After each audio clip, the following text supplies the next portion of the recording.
दोस्तों, बिहार पीसीएस यानी बीपीएससी का नोटिफिकेशन आप सब तक पहुंच चुका होगा। 69 बीपीएससी की घोषणा हो चुकी होगी और देश के होनहार युवक तैयारी में जुट चुके होंगे। तो अब सोचना किस बात का, ओजांग आईएएस एकेडमी जिन्होंने यूपीएससी और यूपी पीसीएस में रैंक 1 हासिल कराई है और बेहतरीन शिक्षण तकनीक के लिए जाने जाते हैं, अपनी ऑनलाइन कक्षाओं के माध्यम से हम आप तक पहुंच रहे हैं देश के सर्वश्रेष्ठ शिक्षकों के द्वारा। 69 बीपीएससी की क्लासेस मात्र 5,999 में, सारे बेहतरीन टीचर, एक कम्प्रिहेंसिव क्लास, और ये सभी कुछ आपको आपके घर तक मिलेगी। तो अब दिल्ली आने की भी जरूरत नहीं, घर बैठे आप ऑनलाइन तरीके से पढ़ाई कर सकते हैं और 69 बीपीएससी में सफलता का परचम लहरा सकते हैं देश के सर्वश्रेष्ठ शिक्षकों के द्वारा। जुड़िए बीपीएससी के साथ और ऑनलाइन कक्षाओं को एंजॉय करिए।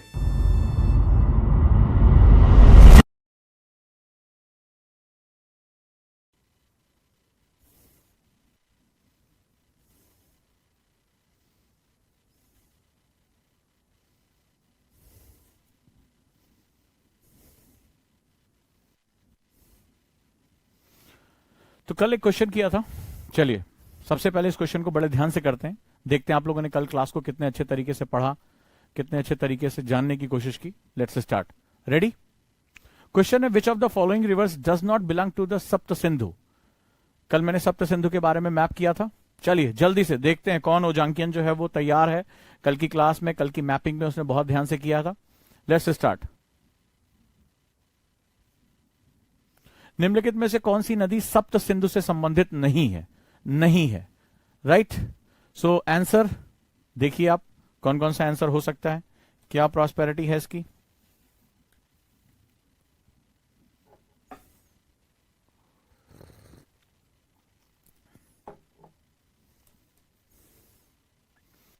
राइट, सभी लोग ध्यान से करें इस क्वेश्चन को। यस, कौन सी नहीं है सप्त सिंधु से? तो कल मैंने आपको सप्त सिंधुओं के बारे में बताया था। यस, वंडरफुल, शाबाश। जिन्होंने कल की क्लास ढंग से की होगी वो इसको बहुत आसानी से कर ले जाएंगे।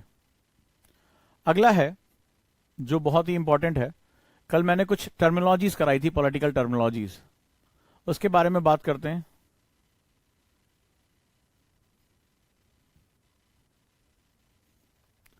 Consider the following pairs with regarded to the Vedic period, यानी वैदिक काल से संबंधित चीजों के बारे में विचार करें। राइट, वैदिक काल से के संबंध में निम्नलिखित युग्मों पर विचार करें। एक तरफ है विश, विश क्या मेड ऑफ द ग्राम से, मेड बाय ग्राम्स, jana head by vish, gramani head of grama, rajan head of जन्स। तो निम्नलिखित युग्मों पर विचार करें और पूछ रहा है कि निम्नलिखित में से कौन सा सही है, कौन कौन से सही हैं। विश ग्रामों को मिलाकर बनाते थे, जन विशों के मुखिया को बोलते थे, ग्रामीणी ग्राम का मुखिया होता था और राजन जो है वो जन का मुखिया होता था। Which is the following pairs, कौन सा निम्नलिखित में सही है? केवल 1 और 2, 1 और 3, 4 या केवल 2? ओनली 2। ध्यान से देखिए, बहुत क्वेश्चन कराऊंगा एनसीईआरटी, तो तुम्हें एकदम याद करा के छोड़ दूंगा कि एकदम एक कंसंट्रेशन आपका डेवलप होगा। अब हमने जो पढ़ा उस पर क्वेश्चन तुरंत के तुरंत होने चाहिए, तुरंत। राइट, विश, जन, ग्रामीणी और राजन, ध्यान से करना है। कह रहा है इनकरेक्टली मैच, कौन सा गलत जो है वो सुमेलित है। ध्यान से पढ़िए, करेक्टली नहीं इनकरेक्टली बोल रहा है। कौन सा गलत है? हो गया, नेक्स्ट आ जाइए। थर्ड क्वेश्चन, निम्नलिखित में से किसे वैदिक काल के संबंध में राजन के दार्शनिक संरक्षक के रूप में जाना जाता था? Which one of the following are known as the philosopher और the mentor of the rajan with regard to the Vedic period? With regard to the Vedic period किसे कहा गया है? पुरोहित, विशपति, ग्रामीणी या जन को? किसे जो है वो राजा राजन के मेंटर के रूप में रखा गया है? इतना डिफरेंस क्यों आ रहा है आपके आंसर में? कल आप लोगों ने क्लास की थी तो इतना डिफरेंस आप लोगों को नहीं आना चाहिए। अगर ध्यान से, आप लोगों को क्या लगा ओजांग सर डेमो ले रहे हैं? ओजांग सर दम निकाल देंगे पहली क्लास से ही, याद रखिएगा। हमारे यहां बहुत फोकस किया जाता है इन सब चीजों पे। हाँ जी, क्वेश्चन दे दे के हालत खराब हो जाएगी। चलिए, done. Which of the following is not the occupation of the people of the Vedic period? निम्नलिखित में से कौन से वैदिक काल के लोगों का व्यवसाय नहीं है? Right, which of the following is not the occupation of the people of the Vedic period? निम्नलिखित में से कौन सा वैदिक लोगों का व्यवसाय नहीं है? Agriculture, trade, animal rearing, forestry, वानिकी। कौन सा नहीं है? कौन सा नहीं है? कृषि, व्यापार, पशुपालन और वानिकी।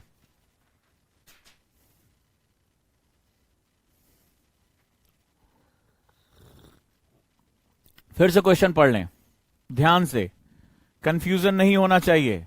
अगर कल की क्लास याद होगी तो आंसर बिल्कुल सही निकलेगा। वंडरफुल। हर क्लास का हमें दम निकाल लेना, जो भी हम पढ़ रहे हैं उसका हमें आउटपुट नजर आना चाहिए। नेक्स्ट आ जाओ। Which of the following is related to the pre वैदिक पीरियड? निम्नलिखित में से कौन सा पूर्व वैदिक काल से संबंधित है? कौन सा पूर्व वैदिक काल से संबंधित है? सामवेद, ऋग्वेद, यजुर्वेद या अथर्ववेद? यानी कि जो है रिलेटेड प्री वैदिक पीरियड से रिलेटेड कौन कौन से फैक्ट्स यहां पर अवेलेबल हैं हमारे पास? क्लियर?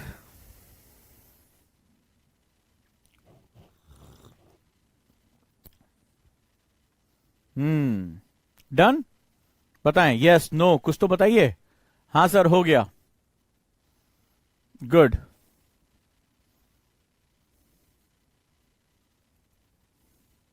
सो क्वेश्चन आंसर हम बात करते हैं। फर्स्ट का सी, आंसर मैच करें।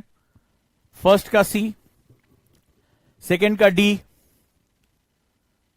फर्स्ट का सी, सेकंड का डी, थर्ड का ए, फोर्थ का डी एंड फिफ्थ का बी, एंड फिफ्थ का बी।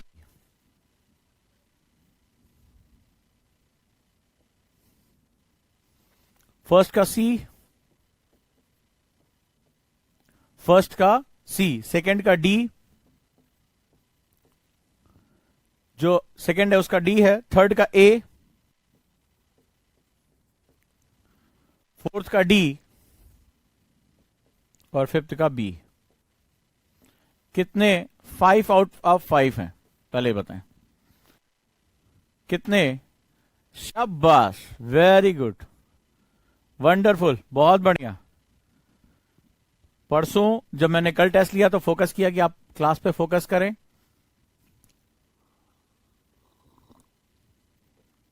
अब देखिए, कल आपने कहा कि 2 क्वेश्चन सर आपने पढ़ाया नहीं था लेकिन क्वेश्चन से लिया। मेरा कोशिश था कि आपका अटेंशन लेवल बढ़े। कई लोगों ने फर्स्ट डे सोचा अरे यार ये कुछ डेमो टाइप की क्लास चल रही है, ऐसे कुछ कर लेते हैं।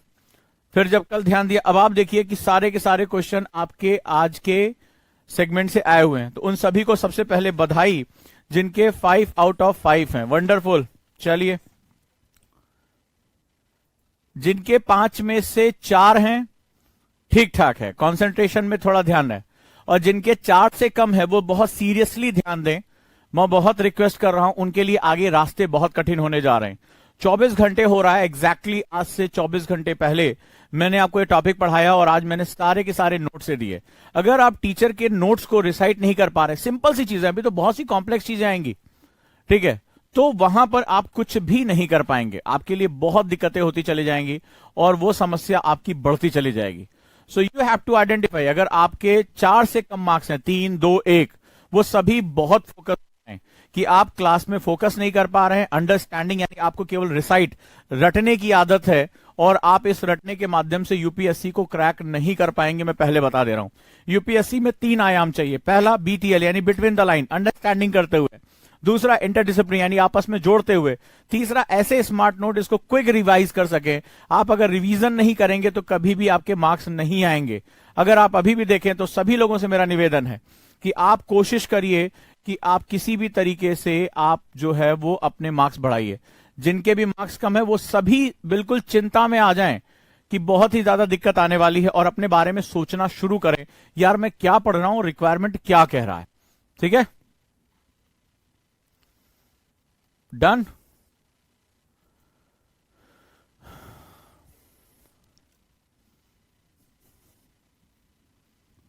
चलिए, क्लास के साथ क्वेश्चन की पीडीएफ दे दी जाएगी। ये तो अभी ट्रेलर है, ऐसे बहुत से क्वेश्चन। आपको ये बताने की कोशिश है कि टीचर अगर मेहनत कर रहा है, सोचो अगर ये लंबी चौड़ी पीडीएफ होती तब आपकी क्या हालत होती। LWMI नोट समझाते हुए एक एक पॉइंट को आपको बताया, तब आप 5 में से 5 मार्क्स लेकर नहीं आ पाए। तो अब आप ये सोचिए, आपका जो कॉन्सेप्ट को समझने की पावर है, जो आपकी जो एक सिस्टम कहते हैं वो डेवलप नहीं हो पा रहा है।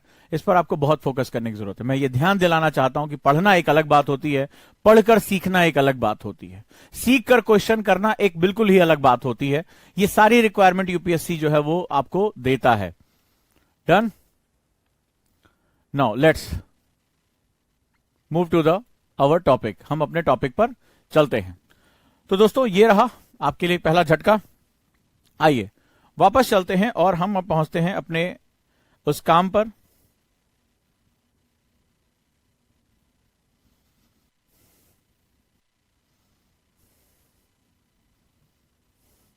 और आज हम पोस्ट वैदिक पीरियड के बारे में बात करते हैं, या लेटर वैदिक पीरियड के बारे में बात करते हैं। अब वैदिक काल आगे बढ़ा। शुरुआत में हमने देखा कि नदियों के साथ इसका विस्तार होता रहा। कल हमने बहुत से रीजन समझे, 2 दिन में हमारी बहुत गहरी डिस्कशन हुई। आप लोगों को काफी कुछ समझ में आया होगा, उम्मीद करता हूं। और यह भी जानना चाहता हूं कि आप तेजी से तैयारी करना शुरू कर दें। और अब आ जाते हैं लेटर वैदिक पीरियड पे, यानी उत्तर वैदिक काल। लिखो उत्तर वैदिक काल।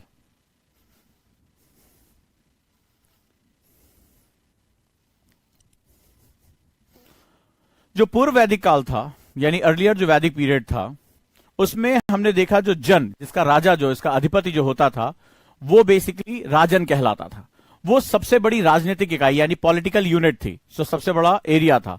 क्योंकि उस समय अभी बहुत ज्यादा शस्त्र, बहुत ज्यादा राजनीति अपना विस्तार नहीं कर पाई थी। राजनीति का बेसिक पर्पस था समाज और इकोनॉमी को सपोर्ट करना, ये पहला था। धीरे धीरे समय बीतता रहा, विस्तार होता रहा, धीरे धीरे एग्रीकल्चर और प्रॉस्परस होता रहा, एग्रीकल्चर के और क्षेत्र बढ़े।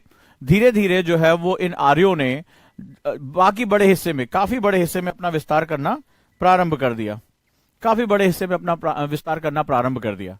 So let's start. हम इसको जो शुरू करते हैं, तो धीरे धीरे जन जो है, जो जन एक पॉलिटिकल एरिया था, वो धीरे धीरे स्टेट्स यानी प्रदेश में परिवर्तित होता चला गया। राइट, बड़े एरिया में, लार्जर एरिया में जो है वो परिवर्तित होना शुरू हो गया। और इसका नाम रखा गया जनपद। जनपद जो होते हैं, महाजनपद और जनपद, तो ये कॉन्सेप्ट आया जो आगे धीरे धीरे आगे बढ़ते चले गए। तो जनपद, ये शब्द मिलकर बना। जन का मतलब होता है लोग, और पद का मतलब जहां लोगों का तेजी से विचरण हो, आवागमन हो, जहां पर जो है वो एक पॉइंट से दूसरे पॉइंट मूव करते हो, तो उसको जनपद या महाजनपद कहा गया। सो नाउ जन बड़े बड़े स्टेट, लार्जर स्टेट्स में कन्वर्ट होते चले गए, बड़े बड़े जो है वो हिस्से में परिवर्तित होते चले गए। एक बड़ी पॉलिटिकल इकाई के रूप में ये डेवलप हो रहे थे। Next one. सो आर्यों ने धीरे धीरे कहां अपना विस्तार करना शुरू किया। सो आर्यन एरियाज में ये अब जो है वो सरस्वती के और नीचे होते हुए ये धीरे धीरे इन्होंने जो अपना एरिया है वो ईस्टर्न साइड में बढ़ाना शुरू कर दिया, यानी पूर्व हिस्से में बढ़ाना शुरू किया, जिसमें कुरु, हस्तिनापुर, इंद्रप्रस्थ, अहिक्षत्र, पांचाल, कापिल्य, कौशल, कौशांबी, काशी, विदेह, अंग, मगध, आगे चलकर ये महाजनपद और बड़े जब हुए प्रदेश यानी स्टेट्स, तो ये महाजनपद में कन्वर्ट होते चले गए। राइट। तो अब इस कंडीशन में इसका धीरे धीरे विस्तार जो है वो नदियों के क्षेत्र में फैलता चला गया। क्योंकि मैंने आपको कल बताया था, कल आपने नोटिस किया था, कल मैंने आपको बताया था जहां जहां नदियां एलुवियल सॉइल को फैलाती चली जाती हैं, वो मॉइस्चर कंटेंट, उसकी फर्टिलिटी ज्यादा होती है, मॉइस्चर कंटेंट ज्यादा होता है, और वो एग्रीकल्चर यानी कृषि को बहुत सपोर्ट करता है। जरा ध्यान से देखो कि कल के नक्शे से अगर हम आज मैप पे नीचे की तरफ जाते हैं, तो कल मैंने कहा था ना, भारतीय मैदानी क्षेत्र में जो प्लेनर एरिया है वहीं पर तुम्हें सबसे पहले साम्राज्य दिखाई पड़ेंगे। इस मैप पे तुम्हें क्या दिखाई पड़ रहा है? इस मैप पे तुम्हें दिखाई पड़ रहा होगा कि जितना भी आपके स्टेट्स है, जो आपकी आबादी है, जो पॉलिटिकल इकाई है, वो इंडियन प्लेन्स के साथ साथ फैलती चली जा रही है। इसका मतलब है कि नदियों के द्वारा लाई गई जो बिछाई गई मिट्टी है, जो soil by the reverse, right, alluvial soil, fertility, ये जो है ये वहां की आबादी के लिए, वहां के स्टेट फॉर्मेशन के लिए ये सबसे इंपॉर्टेंट कॉन्सेप्ट था। क्लियर हुआ था कल? अब देखिए, कल आपने ये मैप नहीं देखा था, लेकिन एग्जैक्टली जो फंडामेंटल जो कॉन्सेप्ट है उसी को फॉलो करता है। यही कॉन्सेप्ट की सबसे खास बात होती है। राइट। तो ये जो है वो हमारा धीरे धीरे विस्तार होने लगा। तो क्या रहा? जो आर्य थे, इनका एरिया क्या था, इनके विस्तार का, आर्य लोगों का विस्तार कैसे हुआ, दैट इज एरिया, क्षेत्र क्या रहा। ठीक है, तो LWMI नोट्स हम शॉर्टर फॉर्म में बनाते हैं। So they control the land between Ganga, Yamuna and other perennial river. Perennial river क्या होती है? भूगोल कहता है कि हमारे यहां दो तरह का नदी तंत्र होता है। Under the geography, in the geography there are to type of river system, one is perennial and second is peninsular river. Perennial river वो होती हैं जो सदा नीरा होती हैं, जिसमें हमेशा पानी आता है, और हमेशा पानी के लिए फॉर ऑल वेदर वाटर जो है उसका सोर्स ग्लेशियर होना चाहिए। यानी वो हिमालयन रिवर जो होती हैं उनको पेरेनियल रिवर कहा जाता है। सोर्स जो है वो थ्रू आउट ईयर अवेलेबल रहता है, जबकि जो पेनिनसुलर रिवर है उनके पास सोर्स ऑफ वाटर जो है वो थ्रू आउट ईयर अवेलेबल नहीं होता है। Right, so control the land between the Ganga, Yamuna and other perennial river. तो आर्यों ने धीरे धीरे करके, लिखो, आर्यों ने धीरे धीरे गंगा, यमुना तथा अन्य सदा नीरा नदियों, गंगा, यमुना तथा अन्य सदा नीरा नदियों के मध्य का स्थान, अन्य सदा नीरा नदियों का स्थान के बीच का स्थान अपने नियंत्रण में ले लिया। कैन यू डिफाइन मी? आगे बढ़ने से पहले अगर मैं तुमसे पूछूं, अगर मेरी अभी तक का कॉन्सेप्ट आपको समझ में आया, और कॉन्सेप्ट पढ़ाना मेरा एक जो तरीका है, यही क्षेत्र क्यों, why this particular area, civilisation के विस्तार में आगे चलकर तुम देखोगे, जो भी हमने मैप देखा कि मोस्ट ऑफ द महाजनपदास जो थे वो इसी एरिया में क्यों, वाई? कैन यू डिफाइन मी? क्या आप मेरे साथ एक कम्युनिकेशन कर सकते हैं? जो भी आपको थॉट आ रहा है, जो 2 दिन में हमने कॉन्सेप्ट डेवलप किया, बस आज आपको उसको क्या कर देना है, वो उसको आपको बता देना है। ठीक है, प्लीज मुझे बताएं। सदा नीरा मीन्स जिसमें नीर का मतलब होता है पानी, सदा का मतलब होता है सदैव, that is a perennial river, जिसमें हमेशा जल बना रहता है। ठीक है, यानी वो ग्लेशियर से सोर्स रिसीव करती हैं। तो ग्लेशियर्स लगातार पिघलते रहते हैं। ग्लेशियर्स क्या होता है? ट्रैप्ड वाटर होते हैं, एक जमा हुआ जल होता है जो धीरे धीरे रिलीज होता है। जो मैंने कॉन्सेप्ट बताया था, soil is the base of agriculture, agriculture is the base of society, society is base of economical and political system. तो बहुत अच्छा, वो जो मैंने पहली क्लास में आपको एक लिंक बताया था, आप वो लिंक कंटिन्यू कर दो कि मृदा जो है यानी मिट्टी जो होती है, अब ये नदियां क्या कर रही हैं, ये गंगा, यमुना, गंगा भारत की, उत्तर भारत की सबसे बड़ी नदियों में से एक, सबसे बड़ी नदी है जो अपने साथ ढेर सारा जलोढ़ यानी एलुवियल सॉइल लेकर आ रही है, गंगा लेकर आ रही है।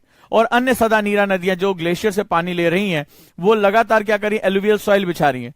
Fertile soil is the base of the good agriculture, agriculture is the base of a prospect society, society आकार बढ़ता है, जनसंख्या बढ़ती है, समाज का आकार बढ़ता है, उसमें हायरार्कीज होती हैं, हायरार्की से क्या होता है, इकोनॉमी और सोसाइटी जो है पॉलिटिकल सिस्टम डेवलप होता है। कितना बढ़िया लिंक है इसका आपके साथ। तो धीरे धीरे क्या है, ये जो जनपद, महाजनपद, बड़े बड़े जो स्टेट्स बनते हैं, they are the larger economical and political units. ये बहुत बड़ी जो है वो बहुत बड़ी इकाई है। कौन सी इकाई? ये राजनीतिक और क्या थी, आर्थिक इकाइयां थी। यानी व्यापार बड़े पैमाने पर होगा, यहां पर सत्ताएं बड़े पैमाने पर काम करेंगी, जो राज्य का क्षेत्र होगा वो बहुत बढ़ जाएगा। तो ऑब्वियस सी बात है, you have the controlling power. So यही क्यों, नीचे की तरफ क्यों नहीं? Just because of the basic fundamental is the moisture, the fertility of the soil, जो बेसिक फंडामेंटल लेकर जा रहे हैं। राइट, तो ये बहुत इंपॉर्टेंट। अब देखिए आपने कितने खूबसूरती से कॉन्सेप्ट पकड़ लिया, यही सबसे खास बात है। बधाई हो आप सभी को, आप लोग क्लास में इन्वॉल्व हैं। राइट, अब देखो, तो ये जो एरिया रहा, ये बेसिकली अब क्या होगा, when the people gather to, एक साथ समाज के रूप में, सोसाइटी के रूप में वो गैदरिंग करते हैं, so they have some rules and regulations. वो क्या होता है, समाज को चलाने के लिए नियम बनाए जाते हैं। They have economical system, political system, cultural system. धीरे धीरे समाज में ये तंत्र डेवलप हो जाते हैं, and that is known as civilisation. Right, वो उसको क्या बोलते हैं हम लोग, सभ्यताओं का विकास कहते हैं, उसको सभ्यताएं कहते हैं। When you have housing planning, जो है हाउस आपके पास है, मकान है, सेटलमेंट है आपके पास, वेल स्ट्रक्चर इकोनॉमी है, एग्रीकल्चर है, you have a livelihood opportunity, आपके पास आजीविका की सुविधा है। So that means you are civilised now. ठीक है, सिविलाइज हो गए। तो देखो, तो सेंटर ऑफ सिविलाइजेशन यहीं पर रहा उनका। दिस इज नोन एज, लिखो, centre of civilisation of Aryans. आर्यों की सभ्यता का केंद्र, आर्यों की सभ्यता का केंद्र क्या था, उसको मध्य देश कहा गया, not Madhya Pradesh, that is a Madhya Desh. तो ये पूरा सिस्टम जहां बताया गया वो मध्य देश रहा, क्योंकि पहले जो है हम आजादी से पहले ये पूरा हिस्सा हमारा था, ये पूरा हिस्सा अफगानिस्तान से लेते हुए, और ये जो आज बंगाल के साथ, नेपाल के साथ सिस्टम लगा रहे हो, हिमालय के नीचे का हिस्सा, ये पूरा जो है हमारा हिंदुस्तान था। तो उसके हिसाब से, आज के हिसाब से तो हमारी बाउंड्री यहां से चली जाती है, लेकिन उसके हिसाब से ये मध्य देश था, जहां पर हमारा फर्टाइल सॉइल था, जहां पर हमारी सबसे उपजाऊ भूमि थी, और ये पेरेनियल रिवर यानी सदा नीरा नदियों के द्वारा सिंचित भूमि थी। यहां पर मॉइस्चर था, यहां पर नई मिट्टी थी, यहां पर जो है वो पशु व्यवस्था, यहां पर जो है वो वनस्पतियां, हर चीज थी यहां पर, और मौसम भी यहां पर अपना अच्छा, क्लाइमेटिक सिस्टम भी यहां पर बहुत अच्छा बना रहता था। राइट, तो ये that is a very important segment. Clear? So this is known as Madhya Desh. इसे हम लोग क्या कहेंगे? मध्य देश। इस मध्य देश की जो सीमा थी, right, the boundary of the Madhya Desh defined by the eastern boundary defined by the river Saraswati. लिखो, इस मध्य देश की पूर्वी सीमा सरस्वती नदी द्वारा निर्धारित की गई। नदियां बेसिकली सीमाओं को निर्धारित करती, आज भी है।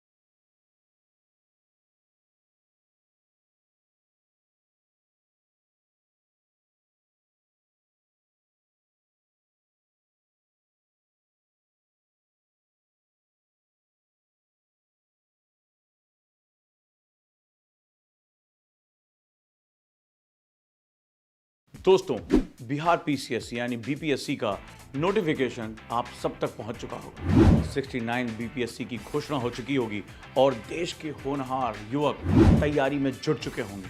तो अब सोचना किस बात का, ओजांग आईएएस एकेडमी, जिन्होंने यूपीएससी और यूपीपीसीएस में रैंक 1 हासिल कराई है और बेहतरीन शिक्षण तकनीक के लिए जाने जाते हैं, अपनी ऑनलाइन कक्षाओं के माध्यम से हम आप तक पहुंच रहे हैं देश के सर्वश्रेष्ठ शिक्षकों के द्वारा।